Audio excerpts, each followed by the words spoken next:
Ahoj ličky, já vás vítám u dnešního videjka z Collectal Pet. No a dneska vám ukážu, jak jsem zase pokročil v Collectal Pet. No a jestli už mám taky i metaliky.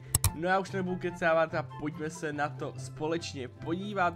Já nejdřív, než vám ukážu, jestli mám metaliky, tak ale vám ukážu, že už jsem trošičku vylepšil i Generation Speed, i Calcify. A Calcify, jak můžete vidět, tak už mám konečně na 100. Pak tady máme Generation Speed, ten už máme na 471, blížíme se, dáme ho na max.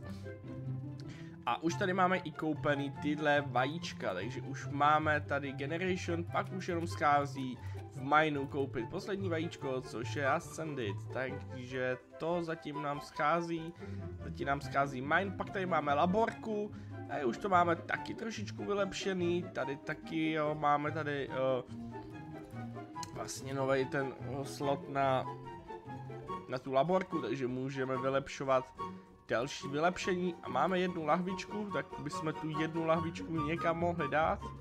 Já to třeba hodím tady do Mythic Stoneu. Tak. Potom se vrhneme do Growth, tam vám ukážu další vylepšení.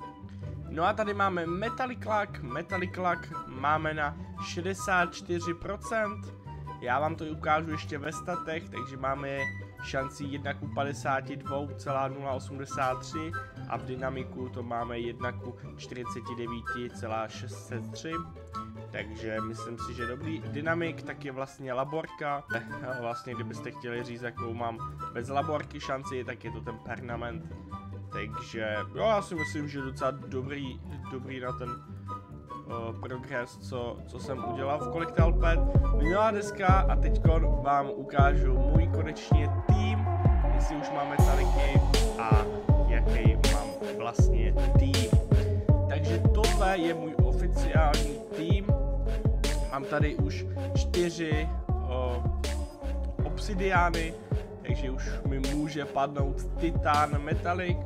Pak tu máme 3x Diamond, metaliky Diamond, pak tu máme 2x Gold a pak tu máme normálně 3 chromové metaliky. Já si myslím, že bych mohl za určitou dobu ten mine určitě dát. A ještě máme upgradey tady v té lokaci v Mountains, tak tady to máme taky vylepšený, tady to máme taky všechno koupený. Takže tady jsme to taky udělali. Tady jsme udělali taky upgradey na max. No a já si myslím, že to by bylo už asi všechno. Jen vám tady ještě ukážu damage, tak tady máme 382 a ukážu vám Grotto, jinak si myslím, že už by to mělo být všechno, protože ono tady těch moc upgradeů teda není. A pak samozřejmě v mineu, ale v mineu ještě nejsme, protože nemáme 100 metaliků. A tady máme 2,13 shiny a pak vám ještě vlastně ukážu badger, na který jsem úplně zapomněl. Tak, tady máme Total Pet Score, to máme 1 milion, konečně jsme ho dali. Jo, tady pak můžete vidět další badge, který už se blížíme, který splníme za chviličku. Takže no a tady máte ten Metallic Score, což máme 38 z 50, takže aby jsme byli v mineu, tak potřebujeme 100 Metallic Score. Už si myslím si, že dám, že bych tam za chviličku byl. Každopádně nemusíte se bát, pokud se dostanou do mineu, tak zase natočím videjko. Pokud se vám tohle videjko z Collectal Pet líbilo, tak určitě nezapomeňte na tomhle videjku dát like a pokud jste tu nový, tak určitě klikněte na tlačítko odběru a zvonečku, ať vám žádný videjko neunikne. Já se s váma loučím a dolů do komentáře mi můžete napsat, jaký máte progres v Collectal Pet.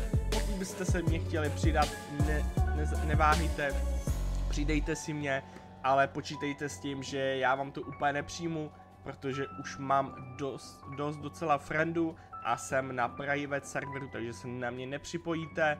No a já se s váma loučím a pokud byste ještě chtěli s náma pokecat, jo, můžeme pokecat o všem, o jakých hrách třeba hrajete, tak nezapomeňte v popisku dole se připojit na náš Discord, protože na Discordu fakt často voláme, pokecáme Takže pokud byste chtěli mít se mnou kontakt a chtěli byste si se mnou pokecat, tak neváhejte. V popisku dole pod videem budete mít odkaz na náš Discord a určitě nezapomeňte se k nám připojit. Já se s váma loučím, děkuju moc a uvidíme se zase příště a hlavně u dalšího videjka. Tak zatím.